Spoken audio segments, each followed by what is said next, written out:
is Sana Malik and I am your MC for tonight's meeting of Rotary Melbourne. We would like to acknowledge the Wurundjeri and the Bunurong people of the Kulin Nation and also pay our respects to elders past, present and future, and extend that respect to all Indigenous Australians present today. It is my great pleasure to welcome you to our second meeting of this Rotary year. Welcome to the home of our corporate member, the Bionics Institute. We are so pleased you could all make it. Tonight we have guest speaker, Dr. Manaz Shostarian, project leader, Tinnitus Imaging for the Bionics Institute. Manaz's topic of conversation is measuring tinnitus using brain imaging and artificial intelligence. Also here hosting with us this evening, we have members from the Bionics team. I'd like to welcome you all. You want to say hi and give us a wave and tell us who you are? Oh, okay. A reminder, our club evening meetings are led by a team of members, most of whom are here tonight. And I'm sure they've all said hello to some of you. We plan an evening meeting every second Wednesday of the month in a hybrid format, and we welcome suggestions for suitable speakers for the program.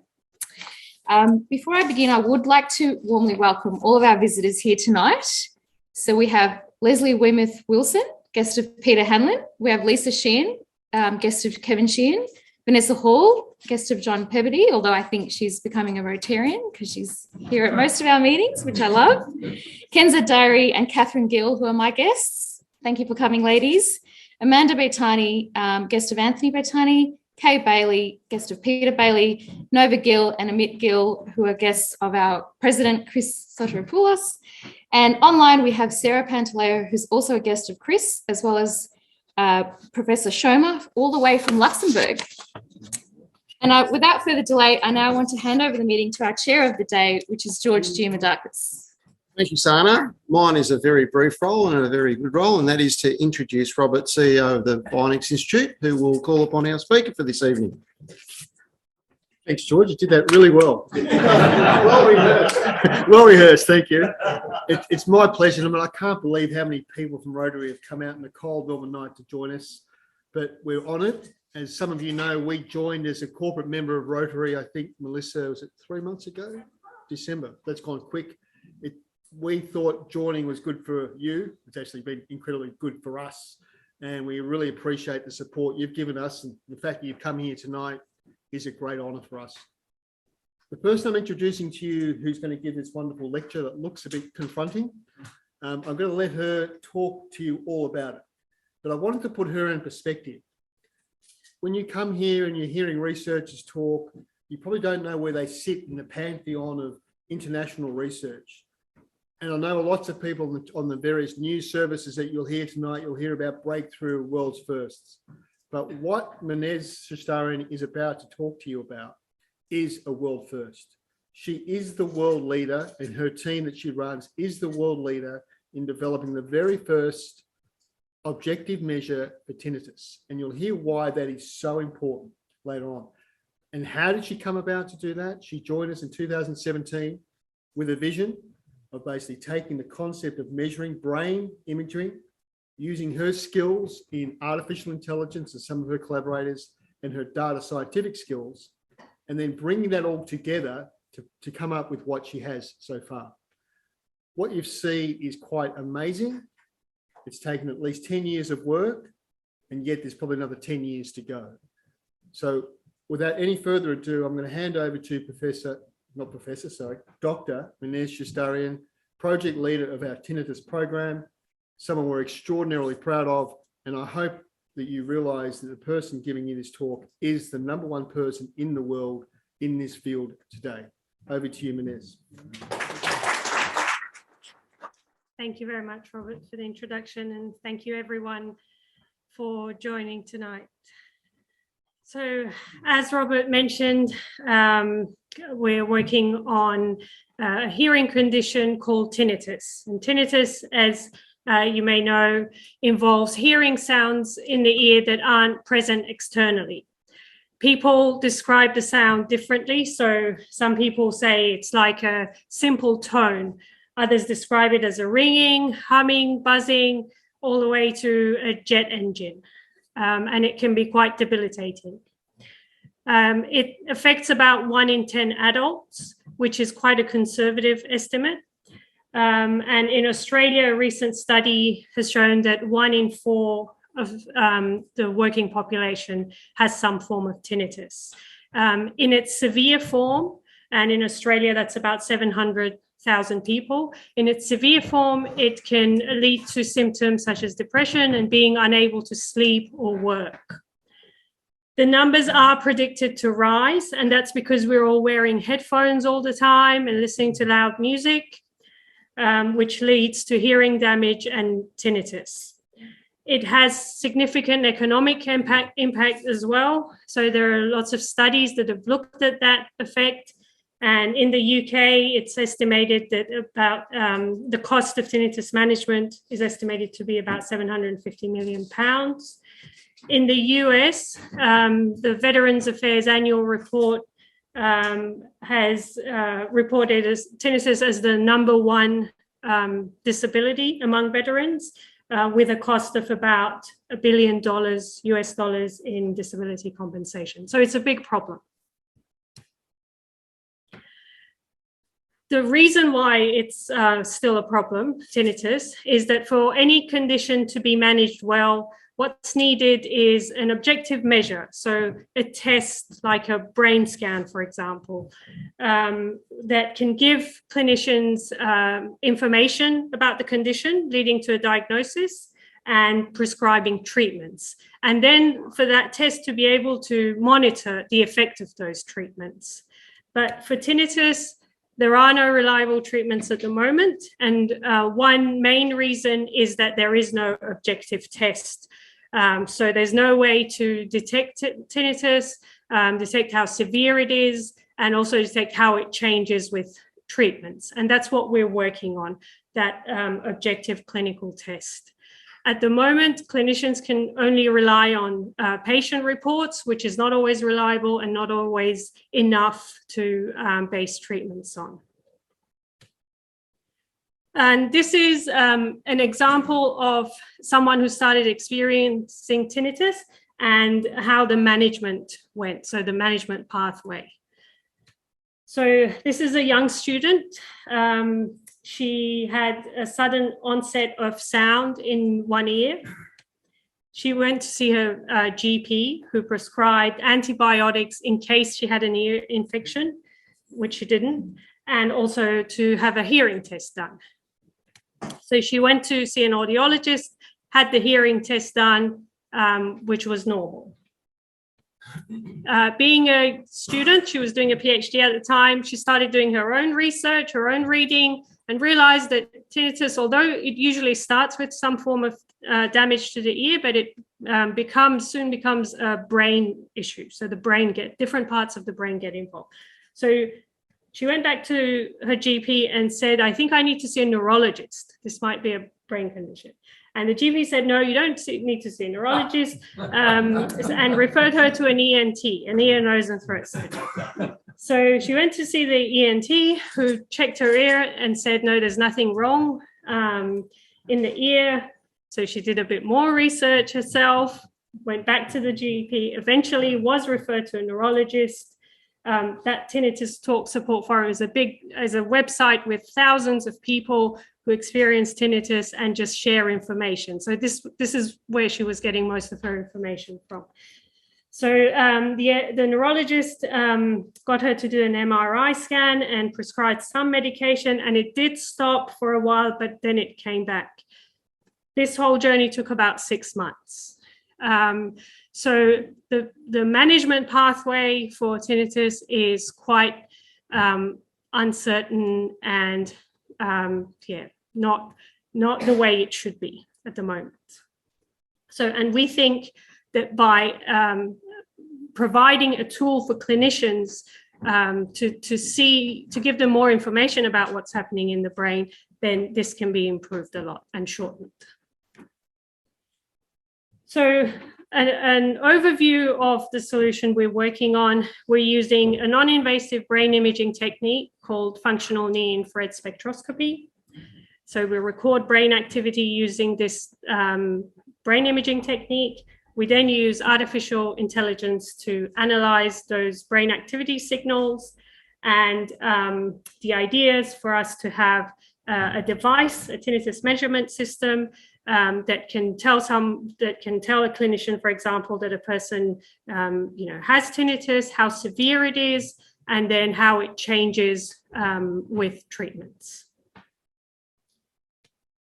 So to talk a bit more about each of those parts, our brain imaging technique uses light, near-infrared light, to monitor changes in blood oxygen levels.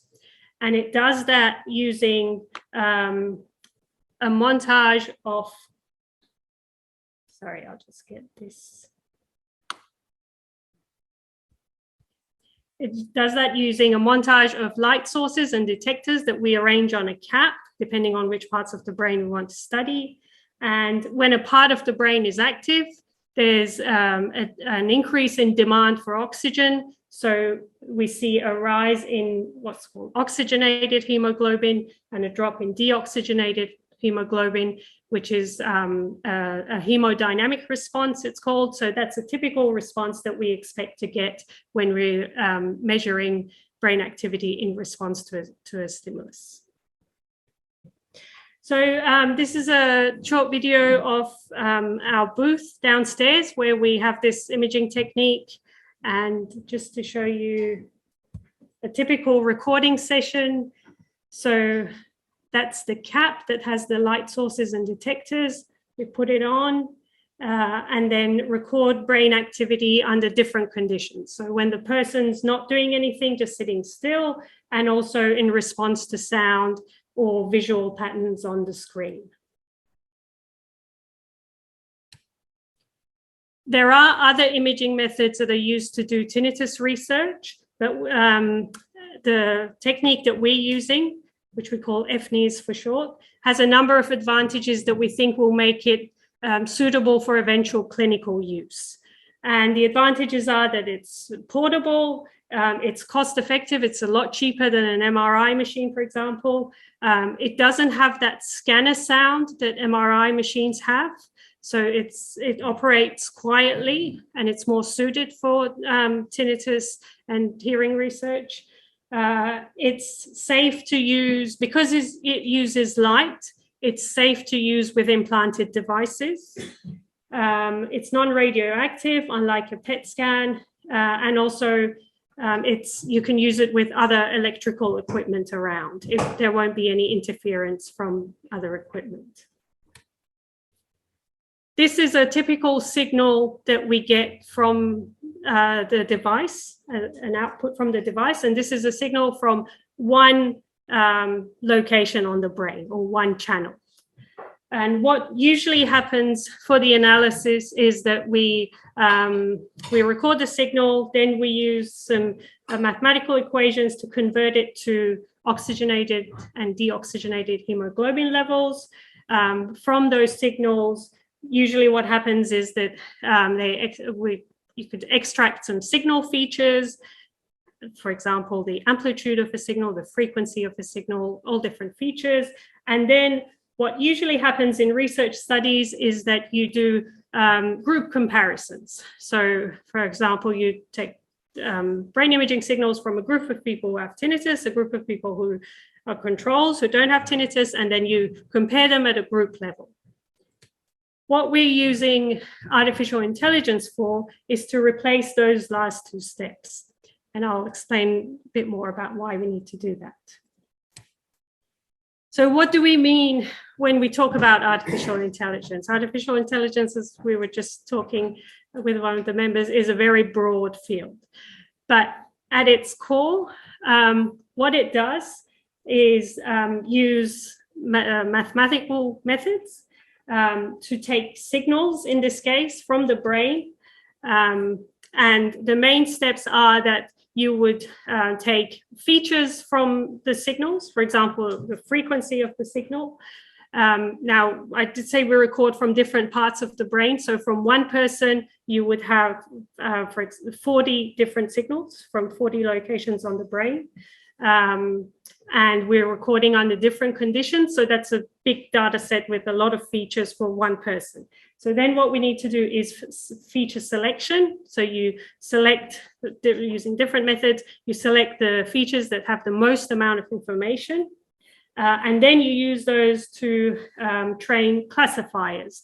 And by classification, we mean differentiating the signals, in this case, from people who have tinnitus and people who don't. Or people who have mild tinnitus, they describe it as not having much effect on them, versus people who have very severe tinnitus. So, and these artificial intelligence techniques, you may hear about machine learning. So machine learning is where a person would sit and work through the features and select the best, find the best ones, and then pick a feature selection algorithm and so on.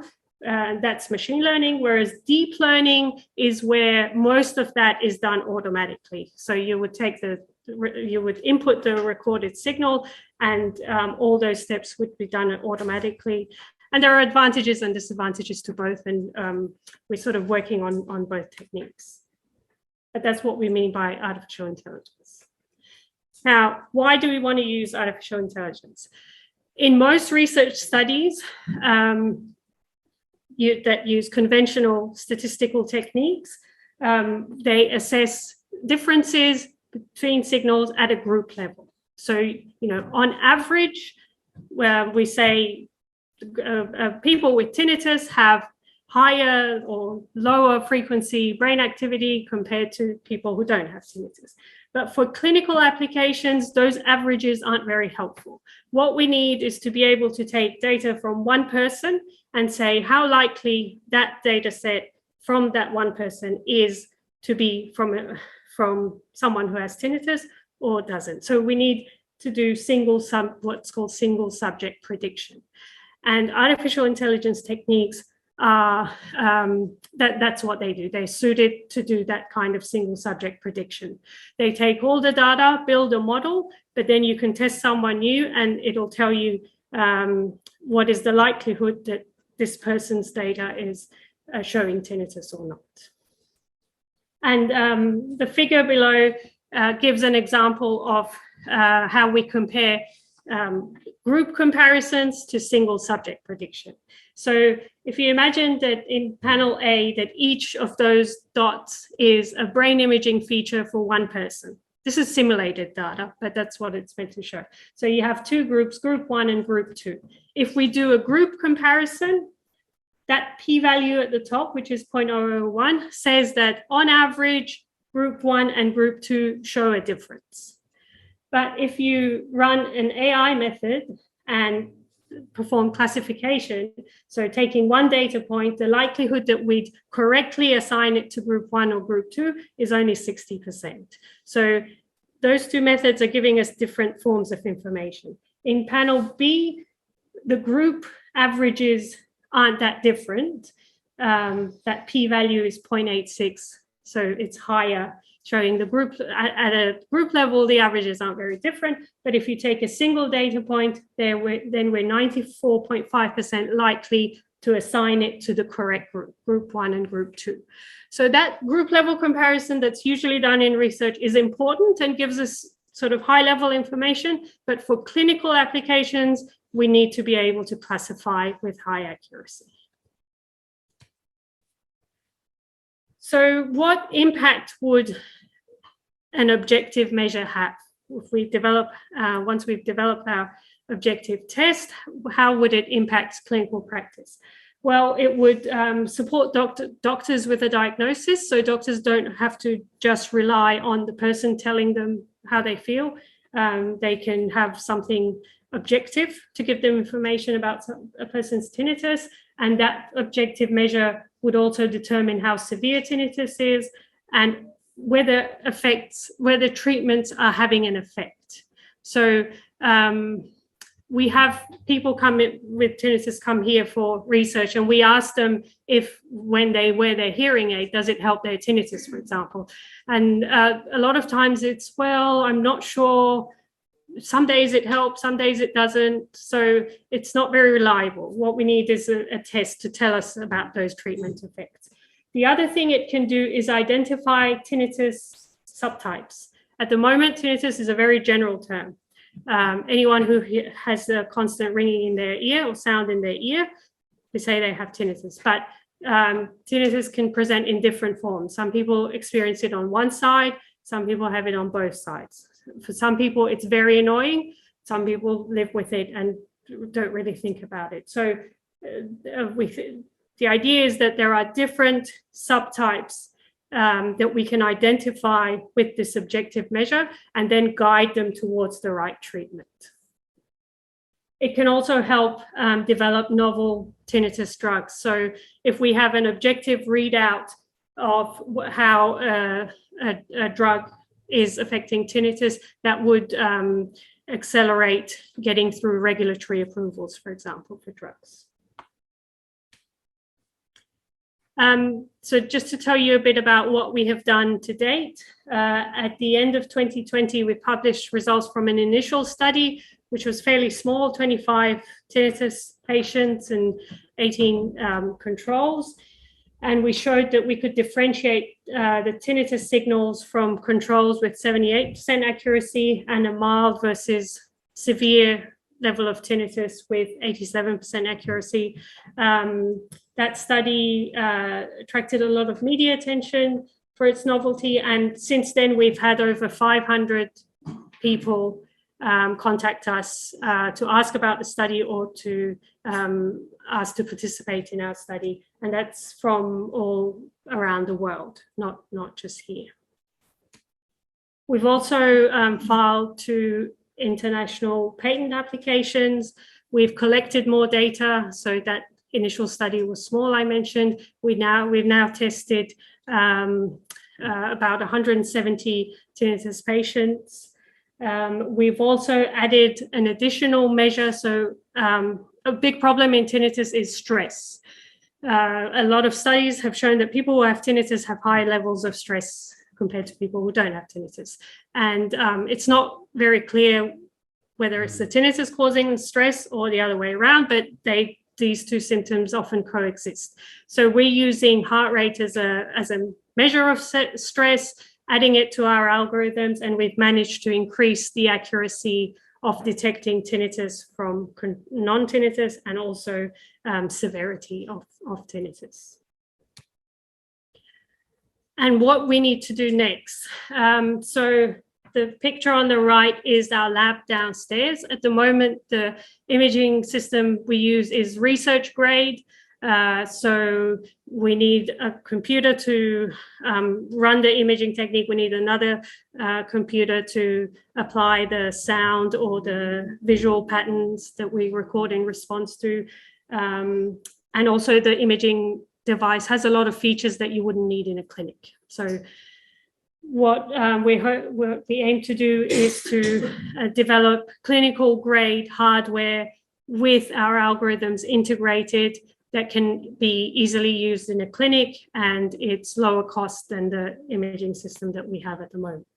We're also working further on our algorithms, on our artificial intelligence algorithms, and the further work is to make sure that when we collect new data or data from someone who comes in and we apply it to our algorithms, that it's still detecting the correct or making the correct diagnosis with high accuracy. The other important thing to test with our objective measure is evaluation of potential treatments. So to actually use the test with a treatment, do before treatment and after treatment recordings or tests, and see that whether it shows the changes in tinnitus levels. And an example brain stimulation. An example treatment is brain stimulation that's been used in some research studies on tinnitus, and it's shown promise, but it's not yet a regulatory approved treatment for tinnitus. And to do all of that, of course, we need funding. So for people and for hardware development and to run clinical trials. So if successful, we think that this test can help a lot of people. Thank you.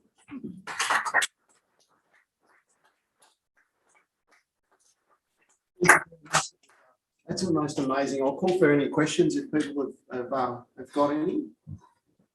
That was amazing. I actually understood it. Thank you. It's technical stuff which I didn't think of. What is your background and how did you come to be researching tinnitus? My background, so I studied electrical engineering and then biomedical engineering, so specialized in biomedical engineering. I worked with brain imaging techniques, so recording brain activity and extracting information about neurological conditions from those signals. When I came to the Bionics Institute about 6 years ago, Bionics has a long history in hearing research, as you know, so tinnitus was an area we identified that needed more work and where we could use that kind of brain imaging and signal processing. I've got a question. I mean, when you spoke earlier about the diagnosis problem, I guess, the way that I would describe it, moving forward, how would that be? Like, let's assume that everything is in order. How will you educate the GP so that they actually get to the right diagnosis faster rather than following a traditional pathway? Yes.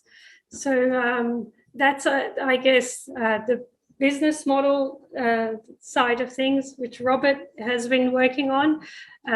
So there are some ideas where we could run the test ourselves and then generate a report that we could give to a clinician and with, recommendation. It looks like this person, with enough data, we could identify how the measure guides treatments. So, this subtype, based on the measure, this subtype would likely benefit from wearing hearing aids or having cognitive behavioral therapy. Or having sound treatment. So that there are devices that play different forms of sound that's known to help some people or others. So one idea is that we do the test, generate a recommendation, and then give it to a clinician. But the other form would be to have the device, for the clinician to have the device and do the test, and that would need training of clinicians on its use. So slightly more complicated model. But Robert is working on all that. Yes. Most people are going to finish up going to a GP. The problem is, as you saw, they go to a GP and they get put in a circle. If there was a test available and we can educate the GPs, if someone presents with ringing in the ears, the first thing you do, you don't send them off to an audiologist, you send them to the tinnitus testing clinic that runs our test, get the test and go back to the GP. And that would cut out what we saw that 6 months. That 6 months should become 2 weeks. And then hopefully if we validate the treatment, they can go back to the GP and says, yes, you have tinnitus, we're now going to put you on, like if you're coming with an infection, they put you on an antibiotic.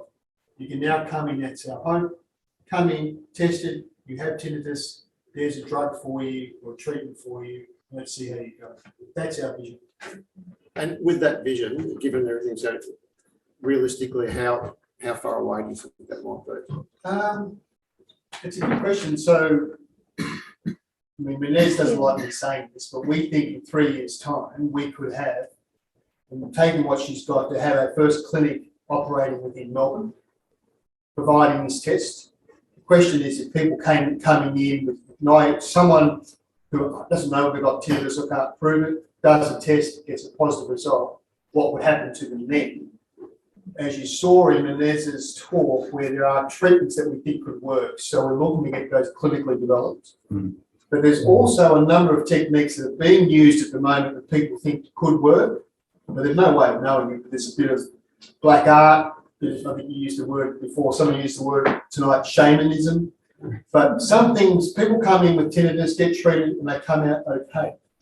If we could get tests, they could go in and at least we can say, you've got it today, go to that person down the road, to your psychologist or someone else who have CBT and treated. At least they've got a way of tracking whether it's working or not. It's not a placebo effect. So that's something we can be doing while we get our treatments validated that come in the next 5 or 10 years after our test. But we think once we've got the treatment on the market and expanding that there are a number of techniques that people would be prepared to try. And now you can test whether they're really working or not, and it's not just someone believing they're working. And it's not as far away as you think, because right now with Vanessa's data, it's a regulatory requirement for it, but the data you saw that 86% and 93%, particularly in a plus or minus, you have it or you don't have it, that test is almost ready to go now. But clearly to get it to the next level, there's a lot of fine work, and we need to make our research grade hardware capable of being able to be used around the world in any hearing laboratory. So that's the next step for Vanessa team. Question. Yeah. Defence Force, Veterans Affairs, and in your presentation you said they were a major group that was affected. Have you sought funding from those areas yet? Or testing with Defence Force personnel? We haven't, no. That's another area we're sort of trying to get involved in, but not yet, unfortunately. Yes. So physiologically, what's happening? There's not a sound, but there's a perceived sound. There's a signal. So Yes. what is physiologically going on? So a lot of studies, both animal studies and human studies using other imaging techniques, have shown increased what they call spontaneous brain activity. So increased baseline activity when there shouldn't be. So when you look at the auditory cortex, the hearing part of the brain, and you measure the activity, it's higher than it's more active than it should be in a silent condition. So that's likely what's causing the perceived sound. But then there are networks being formed in the brain that shouldn't be formed. So increased synchrony in the brain, they call it. There are parts of the brain or populations of neurons working together which shouldn't be.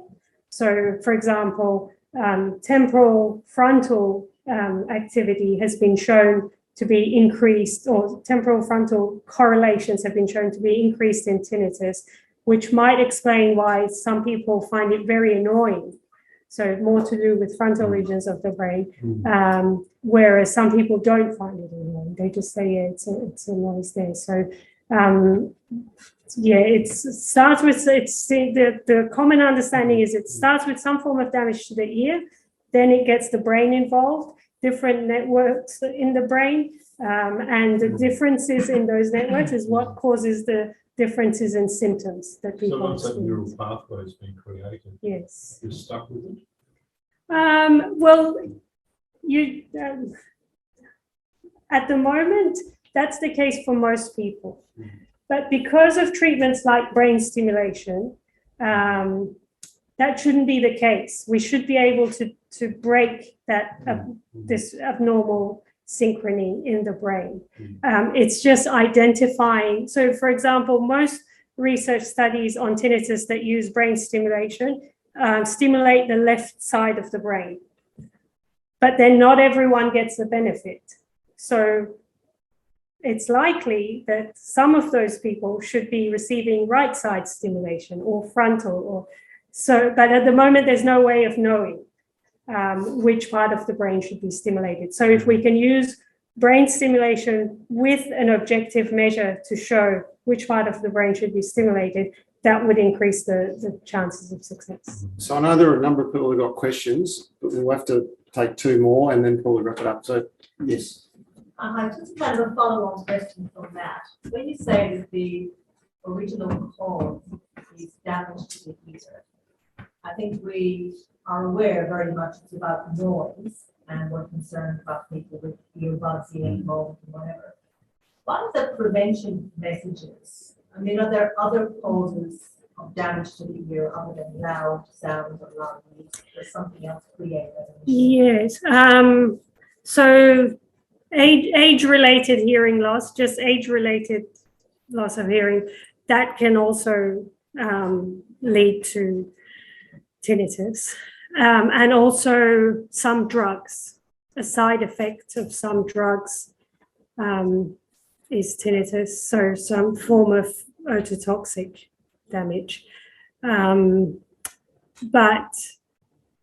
you know, there's a long list of it. Yeah, again, it's not clear. Is it all drugs? Or why do some drugs generate tinnitus in some people and not others? So again, it's the subtypes are not clear. But in terms of other things that cause tinnitus, I think sound exposure is probably one of the biggest factors because it leads to hearing loss. But there are other things like drugs and just aging as well. One last question. One sees lots of young people on trams with huge noise and everything, Yes. obviously damaging themselves. Is there any health warning or any health kind of sanctions or advice out there? And do any particular countries kind of provide more of an awareness of that particular basically damage they're doing? Yeah. To themselves? So there have been programs. The Hearing Cooperative Research Centre here in Melbourne, along with Sydney, they were working on some videos sort of to educate and inform, especially younger people. And I think some smartphones now actually give a warning if you've had earphones on for a long time and listening to it, they give a warning. But I think probably more can be done. We just had one more question here, if that's okay. Oh, thank you. Actually, I had two for you and one for Robert, so I'll let the chair decide. The first one needs a second, and that is, I was always told that you hear through your jaw, and there was no mention of that. Is that something you test for, or is that something you dismiss? So some of our audiologist collaborators definitely say that they test for jaw, or they refer their patients to dentists to test for jaw abnormalities. So that's an issue as well. Yes, but the people who come to us, part of our screening criteria is that they don't have known, they don't have a known cause for their tinnitus. So they've been tested for that and found not to be the cause. So they come to us. The second one for you is, when people are stressed, one of the most common ways of manifesting itself is grinding the teeth, bruxism. Yeah. Is that something you test? Because it is a form of stress. That's right. It's affecting Yes. around that area. Yes, that's true. No, it's not something we test for, but that's an interesting point. And then one quick one for Robert. Given the size of the market, 750 almost 20 years ago, are you assessing first people who can contribute towards this work? Well, the people who are going to pay for the drug. Correct. I think most people couldn't afford it. The drug companies have spoken to a number of drug companies. And probably when I joined here at the same time as Menares in 2017, they said, oh, that's esoteric, it's not going to be anything. But in that time, I've probably spoken to 10 companies. I think they've all identified this as an opportunity. A lot of them have drugs that they think could work, but they've never had a way to measure in a clinical trial setting. So they're watching us very closely. And as we get closer, the idea of doing a partnership with a number of drug companies, because they see the price. If you've got 1 in 10 or even 1% of the population with tinnitus and they have chronic drug therapy, it's not 750 million, it's close to 7 billion. Because there's a number of drugs on the market for those type of conditions, that's what it is. So they're after us the whole time. They would love us to have a gold standard diagnostic test. We're saying you need to invest, give a chicken and egg. But it's clear when Menares goes to conferences around the world that all eyes are on her and we still work out the best deal. Thank you. Dr. Menez, thank you. It was a fantastic and very engaging presentation. You don't get off that easily. Don't escape that easily. First off, as I said, thank you very much. As I think you can tell, very engaged, a lot of questions. I think encourage everyone to ask further questions after we finish up and follow through. Robert, thank you for extending the opportunity for Rotary Melbourne to be here and to participate. Very grateful for that, and look forward to working with you moving forward in whatever capacity that Rotary can assist. Before you explain, Rotary has a small gift. It's something from our past president, Phil Ellisbury. Their wilderness socks. It says here they're 200% Australian made. I don't know how you do that. So it's 100% Australian made as a gift and a token of our appreciation. And thank you very much for the presentation. I'll give that to you shortly. Thank you very much. And with that, I'd like to hand over to our incoming president, Chris Sotiropoulos, who will finish up with proceedings.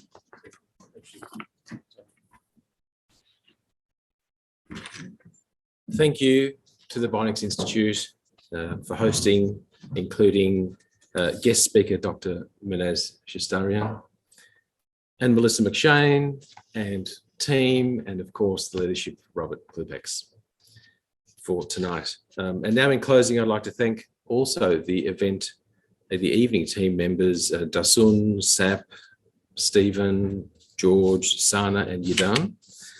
A reminder that our month, if someone could fix eyesight, that'd be great too.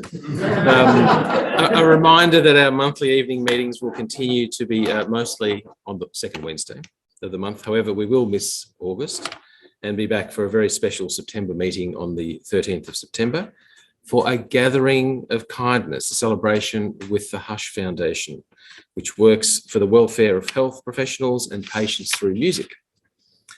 Look to the club's communications for more information on that event. Please diarise the date and look to the bulletin for how to join. Next week's club meeting will be at the Sofotels number 35. Our guest speaker will be Dr. Sonia Hood, CEO Community Hubs, President of the North Melbourne Football Club. Well, I'm sure we'll have a question about that one. It's an opportunity. It's an opportunity to hear from a leading CEO for the community and AFL. Please join us. Bookings via Humanitix as usual. Thank you everyone for joining us this evening. Thank you again to our guest speaker, Dr. Menez Shestarian, for an interesting presentation, thought-provoking, but also, in the words of John Saunders, hit the mark with the content and connectivity with us. Good night, everyone. Do stay safe, and now we close the meeting. Thank you. Good night.